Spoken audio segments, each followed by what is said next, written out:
오늘 발표 시작하겠습니다. 제가 오늘 가져온 논문은 forward forward 논문인데요.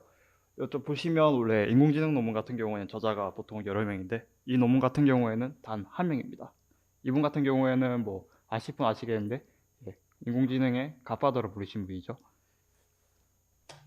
그래서 일단은 목차로 간단하게 오버뷰를 소개한 다음에 그 다음 백프로파게이션에 대한 그런 설명하고 그리고 이 저자가 주장하는 백프로파게이션의 문제가 뭐가 있는지에 대해서 설명한 다음에 그 포워드 포워드 알고리즘에 대해서 소개해 드리겠습니다. 그리고 밑에 그냥 몇 가지 이 연구에서는 별로 실험을 많이 안 했어요. 그래서 엠니스트 그다음 사이버10을 가지고 실험한 그거에 대해서 소개를 해 드리겠습니다. 먼저 제프리 힌턴에 대해서 일단 소개해드리면 이분 같은 경우에는 뭐 인공지능의 그러니까 딥러닝에서 제일 중요한 그 방식인 백프로파게이션을 그 초기에 연구에 적용한 분이시고요. 그 다음에 2014년에 그 유명한 알렉스넷을 통해서 그 유비지넷 2012년 챌린지에서 우승을 하신 분이십니다. 찾아보니까 알렉스넷의 그 알렉스가 이분의 제자의 이름이시더라고요. 그래서 이런 공로로 2018년 투닝상을 수상하셨고 현재는 구글 브레인의 연구원으로 계시고 있습니다. 일단은 이 포워드 포워드가 간단하게 어떻게 보면 되냐면 지금 저희가 지금 사용하고 있는 백프로파게이션이 저런 모양이거든요. 그러니까 저게 피드 포워드 방식으로 아웃풋이 나오면 거기서 이제 로스 값을 계산 후 그걸 이제 체인 룰에 의해서 점차적으로 웨이트들을 이제 갱신하는 방식인데 포워드 포워드는 그렇게 하지 않아도 됩니다. 그러니까 최종 아웃풋이 아니라 그냥 자기 레이어에서 뱉은 아웃풋을 가지고 스스로가 스스로 이제 그냥 학습을 하기 때문에 별도의 백프로파게이션이 없어도 학습이 가능한 방식을 제안을 하였습니다. 일단은 포워드 포워드를 설명하기 전에 일단 백프로파게이션이 어떤 특징인지를 설명해 드릴 건데요. 지금 보이는 걸 다 설명해 드리는 게 아니라 일단 백프로파게이션이 필요한 이유 자체가 인공지능 같은 경우에는 이제 원래 학습의 방식이 인풋을 넣어서 그 아웃풋이 나오고 그 아웃풋이 원래 있던 그라운드 트루스와 최대한 가깝게 하기 위해서 학습하는 방식인데 그걸 위해서 이제 최적화하는 방식으로 그레디언트 디센트를 사용하게 됩니다. 그러기 위해서는 이제 그 로스에 대해서 이제 미분값을 구해야 되는데 그걸 위해서 이제 체인 룰을 사용하게 됩니다. 지금 이 빨간색이 보시는 게 이제 그레디언트 디센트에 사용하는 이제 로스의 체인 룰의 형태라고 보시면 됩니다. 그리고 다음 페이지도 이 같은 경우에는 이제 그 층이 이제 딥러닝 그러니까 층이 여러 개 있대 그 안에 있는 히든 레이어 같은 경우에도 이렇게 이제 체인 룰에 의해서 그 그레디언트 디센트가 진행되는 것을 확인할 수가 있는데요. 이 저자가 여기서 이제 백프로파게이션의 문제를 지적한 것 중에 하나가 이제 perfect knowledge of computation이라고 설명합니다. 이게 무슨 말이냐면 이 모델 자체가 끊어지지 않도록 그러니까 아까 전에 소개한 것처럼 체인 룰이 쭉 이렇게 곱하기처럼 연결되는데 그중에서 가운데가 잘라져 있으면 안 된다는 거죠. 완벽하게 미분 가능한 모델의 형태를 띄어야 된다는 겁니다. 만약에 이게 미분 가능해지지 않으면 미분 가능하도록 트릭을 써야 되는데 대표적으로는 베리에이션 오토인코더나 아니면 강학습의 소프트텍트 크리틱에 사용하는 리파라미터라이제이션 트릭이 바로 이렇게 미분 가능하게 하는 여러 가지 트릭 중에 하나입니다.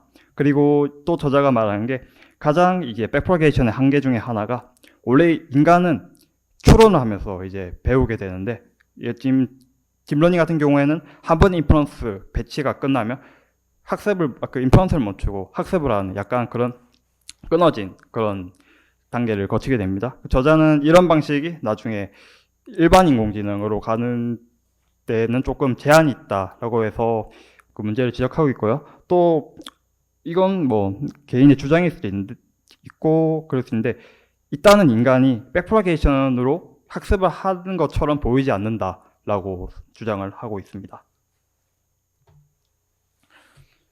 그러면 이제 포워드 포워드는 그러면 백프로파게이션에 대비해서 어떤 특징이냐면 일단은 포워드 그다음 백워드가 아니라 두 개의 포워드를 통해서 학습을 하게 되는데요. 첫 번째로는 포지티브 패스, 그 다음에 두 번째로는 네거티브 패스를 통해서 학습을 하게 됩니다. 포지티브 패스 같은 경우에는 실제 데이터를 투입하게 돼요. 그러니까 실제 데이터라는 게 라벨도 제대로 돼 있는 그 다음에 원본 데이터를 넣는 거라면 네거티브 패스 같은 경우에는 이제 원래 데이터에 라벨을 조금 이상하게 틀어둔다든지 아니면 그 원래 포지티브 패스를 그러니까 있는 리얼 데이터를 조금 가공해서 조금 디슬럽트 한 후에 그걸 통과하게 되는 겁니다. 그래서 학습의 목표는 리얼 데이터는 리얼 데이터로 정확히 분류하고 네거티브 데이터는 네거티브 데이터로 분류하는 그런 식으로 학습을 진행함으로써 백워드 없이도 포워드 두 개만으로 학습을 진행할 수 있는 그런 방식을 제안을 하였습니다. 또 일단 그러면 어떻게 구분하냐 했을 때 여기서는 goodness라는 함수를 도입을 했는데요. 이거는 어떤 의미냐면 그러니까 보시면 이제 x라는 인풋이 레이어를 첫 번째 레이어를 통과하고 그다음 히든 레이어를 통과하는 것을 보실 수가 있습니다. 그럼 히든 레이어 통과했을 때 그 아웃풋이 이제 렐루를 거치면 이런 형태가 될 건데요. 여기서는 이제 각각 이 레이어에 있는 각각의 이제 퍼셉트론이 아웃풋을 내면 그 아웃풋에 제곱을 해서 총 합하는 식으로 굿니스를 하게 됩니다. 그래서 만약에 이게 포지티브, 그러니까 리얼 데이터라면 이 굿니스가 커지는 쪽으로 학습을 하고, 만약에 이게 네거티브 데이터다 그러면 이 굿니스가 스레시오드보다 낮아지는 방향으로 학습이 진행하게 됩니다. 보면 이게 무슨 의미냐라고 생각할 수 있어요. 그러니까 이게 간단하게 말하면 7이라는 이런 정확한 그 엠리스트 데이터에 라벨을 7을 넣는다 하고 이걸 넣는다 하면 이 모든 라벨, 그러니까 여기 이거는 이제 이 사이에 또 라벨 그 레이어가 있겠죠. 그렇게 했을 때 각각이 이제 퍼셉트론이 이건 7이 맞다 이렇게 대답을 하게 되는 거예요. 만약에 이게 5인데 라벨이 8이라는 잘못된 데이터를 넣으면 8이 아닌데? 라는 이런 굿니스가 나와지게 됩니다. 근데 어떻게 보면 이게 인공지능 하는 사람들은 좀 직관적으로 안 받을 수 있잖아요. 저희는 늘 최종 아웃풋이 나온 걸로 판단하는데, 근데 생각해보면 말이 됩니다. 왜냐면 이거 오른쪽 사진을 보시면 이게 이제 사람 책을 읽을 때, 그 다음에 인터넷 서핑을 할 때 뇌의 그 활성도를 나타내는 거죠. 사진인데요. 딱 봐도 이제 서핑할 때가 사람이 좀 더 집중을 하게 되죠. 뭐 어쨌든 설명해 드리면 이게 인간은 어떤 최종 아웃풋을 담당하는 그런 뉴런이 없다는 거죠. 그러니까 만약에 그 관련된 일을 하면 그와 관련된 모든 뉴런이 다 활동을 한다는 겁니다. 즉 만약에 7이라는 걸 제대로 넣었다면, 만약 이게 인간의 뇌라 하면 여기 있는 모든 뉴런은 이 7이 제대로 낸 데이터라고 반응하게 되고, 그 반응하는 전위값을 이제 굿니스, 그 각각에 있는 빠져나온 스칼라의 제곱에 더하는 그런 걸로 아마 정의를 했지 않을까 싶습니다. 논문에는 그거에 대한 설명이 없어서 최대한 직관적으로 이해를 했을 때 아마 이렇게 연결할 수 있지 않나 해서 가져온 내용입니다. 그래서 이제 포워드 포로를 사용하면 장점이 뭐냐? 일단은 이제 각각이 이제 그 자기 시킨의 레이어를 통해서만 이제 그 학습하기 때문에 굳이 이제 디퍼런셜하게 만들 필요가 없다는 겁니다. 그래서 이런 장점이 있고, 또 이게 원래 백워드 백프로파게이션을 사용하면 인프런스를 거친 다음에 그거를 이제 백프로파게이션을 이렇게 진행하게 되는데, 근데 이제 포워드 하면 자기를 이제 층에서 이제 인풋을 받고 아웃풋을 내고 그걸 이제 다음 레이어를 넘기면 자기는 이제 그 데이터가 넘겨주고 자기가 학습을 하면 되는 겁니다. 그러니까 이제 전체가 학습을 위해서 멈출 필요가 없다는 거죠. 만약에 이렇게 보면 좀 혁신적이고, 또 실제로 여러 이제 제가 기사를 찾아봤을 때 백프로파게이션을 대체할 수 있다라는 그런 약간 좀 자극적인 제목이 있긴 있었는데, 실제로 저자는 뭐 이건 백프로파게이션을 대체하는 게 아니라 새롭게 학습할 수 있는 방식이라고 설명하고 있고, 이 방식이 뭐 실제로 대형 모델을 사용하기에는 백프로파게이션 대체할 가능성은 거의 없어 보인다라고 말하고 있습니다. 만약에 이런 걸 포로드를 만약에 실제로 백프로파게이션보다 좀 더 우수하다고 판단된다고 생각되는 지점은 러닝 콜텍스 부분하고, 그 다음에 로우 파워, 그러니까 백프로게이션 대형 모델인 경우에는 이제 GPU의 하드웨어에 이제 메모리에 자주 하잖아요. 그걸 이제 그냥 로우 파워라고 정의하고, 그러니까 백프로게이션의 그런 많이 할 수 없는 그런 로우 파워에서 우수한 모델 사용할 수 있는 방식이라고 설명하고 있습니다. 여기 러닝 콜텍스 같은 경우에는 이게 어떤 뜻인지 찾아볼래 했는데 이게 딜러닝 부분에서는 잘 찾아주지 않는데, 이게 의학 부분에서 그런 게 있는데, 그게 뭐냐면 뇌세포 같은 경우는 이게 저희가 사용하는 모델처럼 이렇게 층층이 놔두는 게 아니라 서로 뇌세포가 모두 이게 루프처럼 연결되어 있습니다. 그런 같은 경우에는 만약에 딥러닝, 그러니까 백프로게이션을 했을 때는 백프로게이션 할 수가 없죠. 왜냐하면 다 루프로 연결되어 있기 때문에. 그런 경우에 이제 자기 자신 내뱉은 아웃풋을 학습하는, 만약에 포로드 하면 뭐 이런 러닝 콜텍스가 뇌가 학습하는 방식으로 루프를 형성할 수가 있다라고 설명을 하고 있습니다. 사실 저자가 코드를 공개를 하지 않았는데 최대한 거의 각 유사하게 코딩을 한 그 부분이 있어서 그 코드를 기반으로 해서 이게 어떤 의미인지 조금 이해를 해 보도록 하겠습니다.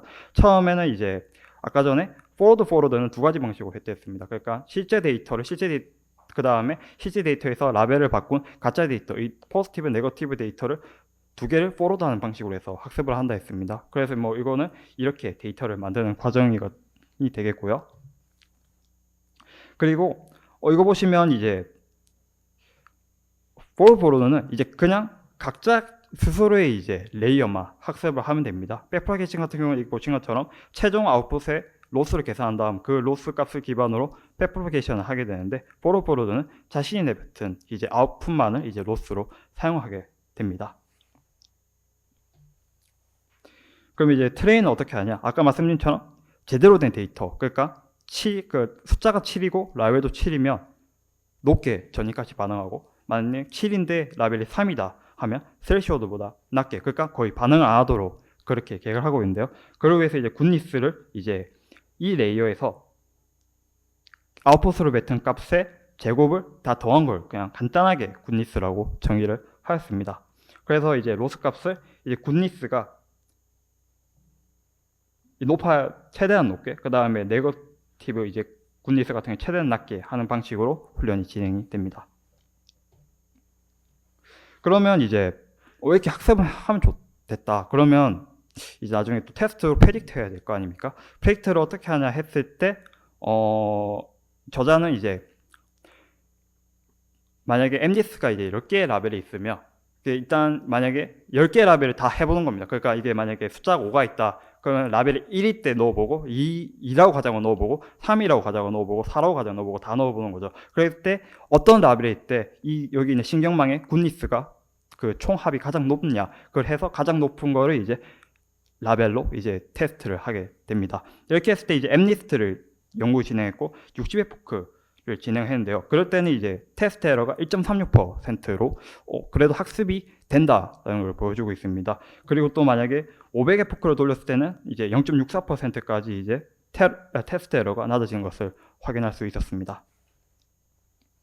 그 다음에는 이제 슈퍼바이즈드 말고도 언슈퍼바이즈드 이샘플을 어떻게 할까라고 이제 저자는 설명하고 있는데요. 이 같은 경우에는 제일 중요한 게 그러면 네거티브 데이터를 어떻게 만드냐. 왜냐면 슈퍼바이즈드 러닝이면 그냥 라벨을 바꿈으로써 원래 디스럽트 할 수가 있는데 언슈퍼바이즈 같은 경우에는 라벨 값이 없잖아요. 그래서 저자가 사용한 방식이 7 만약에 만든다. 그럼 그냥 간단하게 7, 6이라는 이 두 개의 매스크를 씌운 다음에 하이브리드 해서 그냥 이렇게 간단한 방식으로 네거티브 데이터를 만들었다고 설명하고 있습니다. 그래서 이 데이터를 이제 컨스트레이티브 러닝을 하는데 여기 있는 포지티브가 아까 리얼 데이터를 사용한 거고 네거티브 데이터를 아까 만든 그 디스럽트를 사용함으로써 이렇게 이제 이 포로트롤 방식으로도 이제 언슈퍼바이즈 러닝이 가능한 것을 보여주고 있습니다. 근데 아까 모든 그 예시를 뭐 집중해 보시면 아시겠지만 다 일단은 피드 포로드 방식이에요. 그러니까 이게 인간처럼 하려고 한 방식이 아직도 원래 그게 층층이 나눠서 이 방식을 사용했던 거죠. 그러니까 아까 제가 말씀드렸던 사람이 루프로 생각한다 했잖아요. 그러면 자기가 다음으로 내뱉은 애를, 그러니까 자신이 영향받는 게 이전만 지금까지 영향을 줬다는 거죠. 그럼 이게 말고 자기 위에 있는 애도 자신한테 영향을 줄 수 있어야 되고 자기 이전에 있는 애도 자신에게 영향을 줄 수 있어야 되는데 그렇게 하기 위해서 리커런트 네트워크를 통해서도 실험을 했는데 이 같은 경우는 이 네트워크의 모양은 이 연구에서 처음 제시한 게 아니라 2021년에 연구에서 자신이 사용한 모델을 또 사용했는데 간단히 말하면 이렇게 이제 비디오처럼 6이란 걸 계속 이렇게 하게 됩니다. 그랬을 때 가까이 리커런트 네트워크가 이것의 인풋을 계속 받게 되는 거죠. 그런데 보시면 이 첫 번째, 두 번째 보시면 얘가 여기 있는 인풋 결과물도 인풋으로 받는 것을 확인할 수가 있습니다. 그 다음에 이쪽 같은 경우에는 이 레이어가 내뱉은 아웃풋을 인풋으로 받고 있고 이것처럼 이게 한 방향으로 받는 게 아니라 마치 인간의 뇌신경처럼 루프를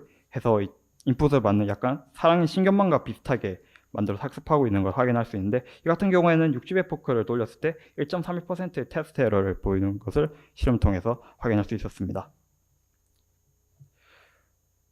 아, 사이퍼텐 같은 경우에는 제가 실수로 못 가져온 것 같습니다. 죄송합니다. 그래서 마지막에 부분에 퓨처워크 같은 경우에는 이 연구가 백프로게이션처럼 약간 최초에 그렇게 되겠습니다. 그러니까 진짜 근원적 부분. 그래서 저자도 설명하기로는 아직 해야 할 연구가 매우 많다라고 설명하고 있고, 이게 백프로게이션을 대체할 수 있을지 없지는 모르겠지만 어쨌든 이 방법이 새롭게 학습할 수 있는 것은 분명하다라고 저자는 설명하면서 논문이 마치게 되었습니다. 네, 오늘 발표는 여기까지 하겠습니다. 감사합니다.